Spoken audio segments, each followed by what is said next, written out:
Hello and welcome. आप देख रहे हैं गुड रिटर्न्स। मैं हूं आपके साथ अर्णिमा द्विवेदी।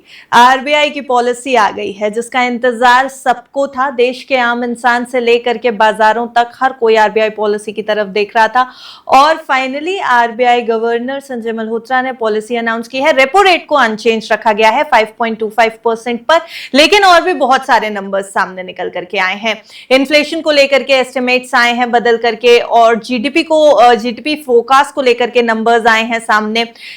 क्या नंबर्स कह रहे हैं? क्या सिर्फ रेपो रेट का अनचेंज रहना आपके और हमारे जेब पर असर डालेगा या फिर और भी बहुत कुछ है जिसे देखना चाहिए? और क्या ये आरबीआई पॉलिसी जो अनसर्टेनिटी पैदा हुई थी इकोनॉमी में, ग्लोबल इकोनॉमी की जो टेंशंस थी वो भारत के ऊपर जो पड़ती हुई दिख रही थी, उस क्राइसिस से हमको, आपको, मार्केट्स को, इकोनॉमी को निकाल पाएगी या नहीं, ये समझना बहुत जरूरी है। इसलिए आज इस वीडियो में ये सब कुछ हम डिस्कस करेंगे। हमारे साथ इस समय डॉक्टर जनक राज जी मौजूद हैं। Sir, welcome to good returns. धन्यवाद धन्यवाद। सर, आप खुद एक एमपीसी कमेटी का हिस्सा रह चुके हैं पहले और आपने इस तरीके की बहुत सारी पॉलिसीज को बनते हुए और अनाउंस होते हुए देखा है। आप being a former member of RBI, as former executive director, ये जो आरबीआई पॉलिसी आई है इस ग्लोबल टेंशन के माहौल में, हालांकि एक बड़ी खबर इससे पहले ही आ गई थी कि सीज फायर 2 हफ्ते के लिए कर दिया है, डोनाल्ड ट्रंप की तरफ से अनाउंस किया गया, मिडिल ईस्ट टेंशंस थोड़ी ईज आउट हो जाएंगी, लेकिन फिर भी जियोपॉलिटिकल टेंशंस का बहुत इंपैक्ट पड़ा है भारत के ऊपर। क्या ये आरबीआई पॉलिसी ऐसी लग रही है जो इस टेंशन को, इस इंपैक्ट को कम करती हुई दिखेगी? देखिए, ये बहुत बड़ी अनिश्चितता हो गई थी। ये जो वॉर चल रही थी, अभी सीज फायर हुआ है, अभी देखते हैं आगे क्या होता है। कोई भी अनिश्चितता हो और ये काफी ज्यादा थी, उस सिचुएशन में मुझे कोई लगता नहीं था कि पॉलिसी में कोई भी चेंज होगा, और वैसा ही हुआ।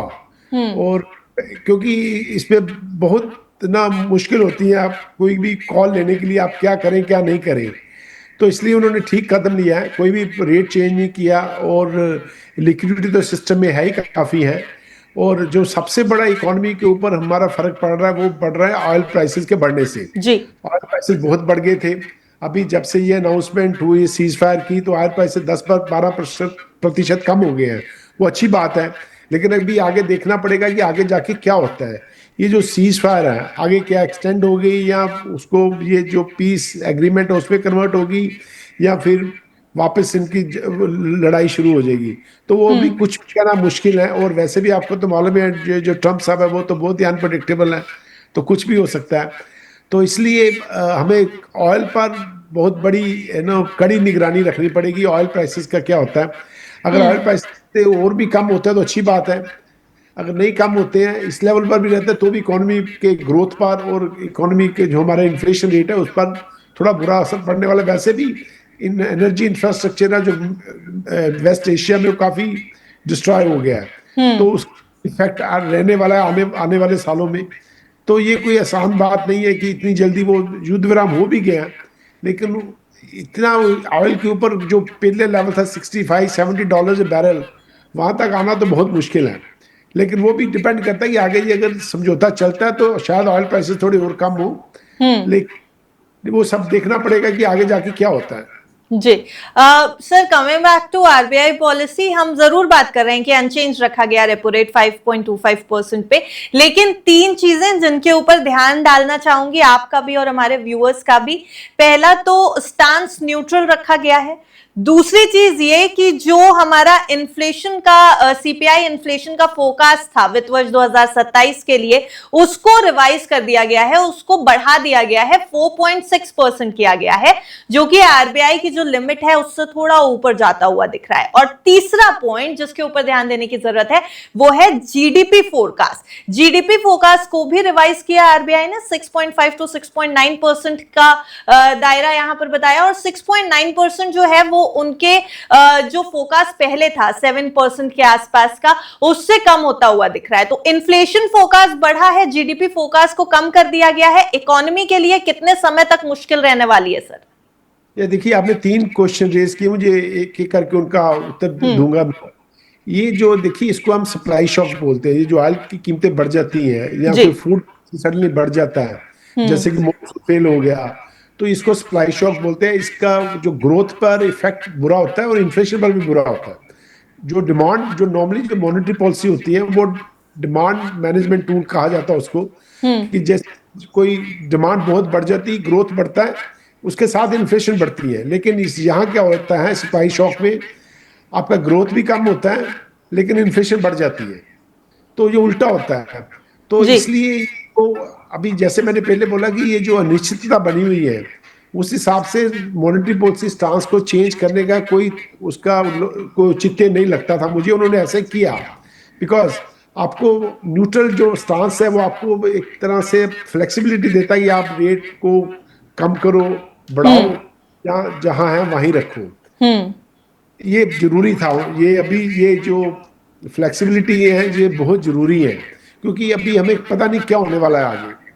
तो ये तो स्टांस का मैंने एक्सप्लेन कर दिया। दूसरा इन्फ्लेशन, जैसे मैंने बोला कि ये सप्लाई शॉक है, इसका जी। इन्फ्लेशन पर उल्टा असर पड़ता है। तो उन्होंने जैसे इन्फ्लेशन का प्रोजेक्शन में देख रहा था नंबर, उन्होंने जो Q2 का नंबर था, Q1 का नंबर तो सेम ही रखा है जी। 6%, Q2 का 4.2% बढ़ाकर 4.4% कर दिए। अभी जो Q3 और Q4 का नंबर दिया है, उन्होंने दिया 5.2% Q3 का और 4.7% Q4 का। तो ये इसी के लिए नंबर बड़ा। एक तो रूपी डेप्रिशिएट हो रहा है, जब रूपी डेप्रिशिएट होता है उसका भी असर पड़ता है महंगाई पर, और ऑयल की कीमतें भी बढ़ रही हैं। 85% जो हमारा ऑयल है, हम लोग इंडिया इंपोर्ट करता है, तो क्योंकि कीमतें काफी बढ़ गई थी उसका असर पड़ता है। तो इसलिए महंगाई उन्होंने जो नंबर दिए हैं वो बढ़ा के दिए हैं। और जब अभी मैं आता ग्रोथ की तरफ से, जैसे कि मैंने ग्रोथ पर इसका उल्टा असर होता है, तो इसलिए ग्रोथ थोड़ा कम हुआ। मैं देख रहा था Q1 का नंबर जो था वो 6.9 से घटाकर उन्होंने 6.8 कर दिए, और Q2 का नंबर 7 से कम करके 6.7% कर दिए, और Q4 का नंबर 7% और 7.2% दिया। तो ये जो नंबर है थोड़ा ग्रोथ कम है, इन्फ्लेशन ज्यादा है। इसका मैंने आपको ऑलरेडी एक्सप्लेन कर दिया, ये एक सप्लाई शॉक है। इस वजह से ग्रोथ कम हो गया और इन्फ्लेशन बढ़ गया। जी, चलिए इन्फ्लेशन तो सर हम समझ रहे हैं, सप्लाई शॉक है, जीडीपी नंबर्स भी समझ रहे हैं, यहाँ पर एक मेजर फैक्टर सप्लाई शॉक का आ रहा है। लेकिन एक और पॉइंट है जहां पर मैं सवाल करना चाहती हूं, वो है रुपये के पर्सपेक्टिव से। भारतीय रुपया लगातार टूटता हुआ दिखाई दे रहा है जब से मिडिल ईस्ट टेंशन शुरू हुई हैं, और अगर हम अभी देखें तो कहीं ना कहीं जाकर के जब से ये सीज फायर का अनाउंसमेंट हुआ और टेंशन थोड़ी कम होने लगी, भारतीय रुपये में थोड़ी स्ट्रेंथ आई है। आरबीआई भी बहुत समय से कोशिश कर रहा था कि रुपए को स्टेबलाइज किया जा सके। बहुत सारे अलग अलग तरीके के रूल्स जो हैं वो आरबीआई ने अनाउंस किए थे, बैंक्स के ऊपर लिमिट लगाई गई थी कई तरीके की। तो कहीं ना कहीं आरबीआई पॉलिसी से रुपए के स्टेबलाइज होने की उम्मीद करना सही होगा क्या? क्या ये जो पॉलिसी आई है ये रुपए को सपोर्ट दे सकती है? और साथ साथ फॉरेक्स जो हमारा है, फॉरेक्स इंटरवेंशन, उसको लेकर के भी आपका आउटलुक जानना चाहते हैं। देखिए, ये जो मॉनेटरी पॉलिसी है ना, ये जो एक्सचेंज रेट को इनडायरेक्टली इम्पैक्ट करती है। डायरेक्टली इसका कोई रिजर्व बैंक की पॉलिसी एक्सचेंज रेट को मद्देनजर रखते नहीं बनाई जाती जी। तो ये मैं बात क्लियर करना चाहता हूँ। और रिजर्व बैंक का वो जो पॉलिसी है वो काफी सालों से यही पॉलिसी चल रही है कि रिजर्व बैंक का एक्सचेंज मार्केट में कोई टारगेट नहीं होता, खाली ये देखता है कि वॉलेटिलिटी ज्यादा ना हो। तो कई लोग बात करते हैं कि इंटरेस्ट रेट, उसको इंटरेस्ट रेट डिफेंस बोलते हैं एक्सचेंज रेट की। जब एक्सचेंज रेट आपका प्रेशर में हो तो आप इंटरेस्ट रेट बढ़ा दीजिए। तो मुझे नहीं लगता कि ऐसा रिजर्व बैंक कभी भी करता है, और ऐसा करना भी नहीं चाहिए, क्योंकि आप उसको इंटरेस्ट रेट बढ़ा के आप एक्सचेंज रेट को कंट्रोल करना मेरे हिसाब से ये सही कदम नहीं है। ना ही रिजर्व बैंक ने ऐसा कुछ पॉलिसी में बोला है। तो वो रिजर्व बैंक की यही पॉलिसी है कि ये जो एक्सचेंज रेट है उसकी जो वॉलेटिलिटी को कम करना। उन्होंने कुछ मेजर भी लिए थे अभी, वैसे जैसे कि ऑयल प्राइस कम हो गया है, ऑयल प्राइस कम होने से भी रुपये को आज जहां तक मैं देख रहा था एक्सचेंज रेट वो थोड़ा अप्रिशिएट हुआ है। तो दो चीजें जो एक्सचेंज रेट के ऊपर प्रेशर आ रहा है। एक तो प्रेशर इसलिए आ रहा है कि ऑयल की कीमतें बहुत बढ़ी है, तो उसकी वजह से हमारा जो करंट अकाउंट डेफिसिट है वो बढ़ जाता है। एक तो करंट अकाउंट डेफिसिट बढ़ता है, दूसरा ये जो पोर्टफोलियो फ्लोज है, FIIs है, वो भी पैसा निकाला उन्होंने। मुझे नहीं लगता पिछले 20-25 सालों में जब से एफआईआई ने इधर इंडियन मार्केट में, स्टॉक मार्केट में इन्वेस्ट करना शुरू किया है, उन्होंने इतना पैसा एक साथ निकाला 1 महीने में। तो उसका भी जब पैसा निकालते हैं तो यूपी के ऊपर प्रेशर आता है। ये ऑयल की कीमतें कम होगी, उसका फर्क पड़ेगा। अगर पोर्टफोलियो आउटफ्लोज कम हो जाते हैं तो उसका भी रुपये पर अच्छा असर पड़ेगा आने वाले दिनों में। आरबीआई का टोन क्या कॉशियस था, हम ये एक्सपेक्ट करें, या फिर अगले मॉनेटरी पॉलिसी में जो जून में आने वाली है उसमें रेट कट की एक्सपेक्टेशन रखें, क्योंकि महंगाई इस जियोपॉलिटिकल टेंशन के कारण बहुत ज्यादा बढ़ी हुई है और आम इंसान रेट कट्स की एक्सपेक्टेशन तो कर रहा था। हालांकि ये जरूर था कि इस बार शायद रेट कट ना हो, लेकिन क्या आगे के लिए एक्सपेक्टेशन रखें? नहीं, मुझे नहीं लगता रेट कट होएगा।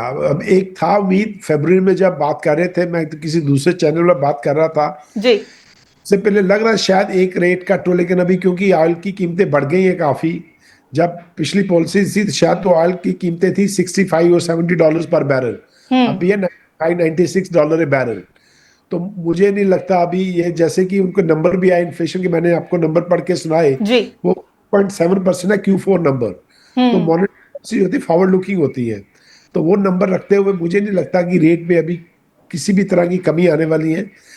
हो सकता है 1-2-3 पॉलिसी के बाद शायद ये रेट में बढ़ोतरी शुरू हो जाए। तो अभी वो कहना मुश्किल है, लेकिन रेट की जो कमी है वो रेट इस यहाँ से कम होगा, अभी आप उसकी उम्मीद मत रखिए।